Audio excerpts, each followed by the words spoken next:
The number one challenge for all of us in thinking about what does an uncommon alliance look like and how does it really succeed, if we don't have students at the core of that, and I don't just mean in terms of a philosophical belief, if we don't seriously have them involved at every table, in every discussion, not only do they miss out, but we miss out on a really significant opportunity. And we really need to dispel the myths about student perception being the same as a popularity contest, and move away from the fear around ratemyteacher.com and understand that students actually have highly sophisticated insights and ideas about what we can be doing differently. My name's Thomas Jackson and I come from rural Victoria in a town called Kyabram, which is about 200 kilometres north of Melbourne.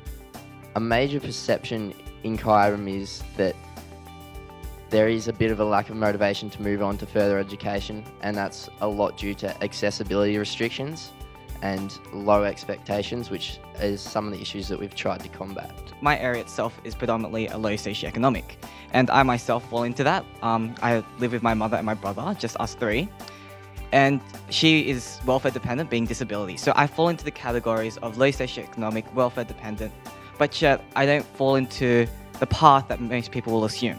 It's seen that if you live in Western Sydney, success is just sustainable living. But you can achieve more than that. And I guess as a student from Western Sydney, I challenge that. It gives me more drive to show I'm more valuable than what you think. I have a penchant for asking why and not just accepting that because you're 20 years older than me, you know. And I also have a real belief that every student in Victoria has something to offer. I did the maths the other day and I worked out that by the time I finish year 12, I'll have spent 15,600 hours in classrooms evaluating teachers. And you might think I'm learning, but I promise you I'm evaluating teachers. But students have an extraordinary skill to offer in this new age where we know how to use the internet quite well.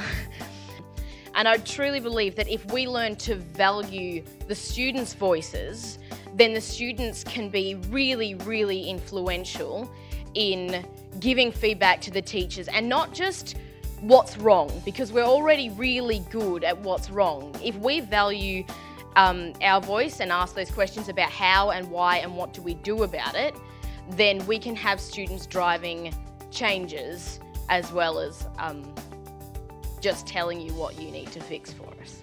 We're the ones who they're teaching, and we want to help as well.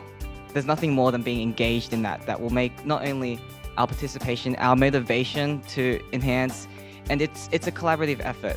It's teachers, students, and the greater community working as one. But then we have this other section of staff who haven't been in uni for 30-something years, haven't really done anything, and education has changed a lot in what it's asking of us as students in those 30 years.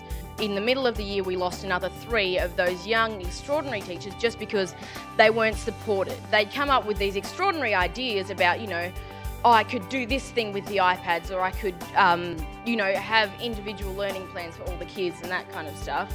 And then the principal would go, that's a nice idea. Small steps, hey? Maybe we'll take small steps.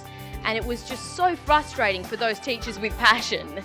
In the end, they left because it's just too hard. They might as well go somewhere with a principal and a culture that says, let's do all these exciting things. So we're left in our tiny little corner of the state, taking small steps and just being average when we could be an extraordinary school.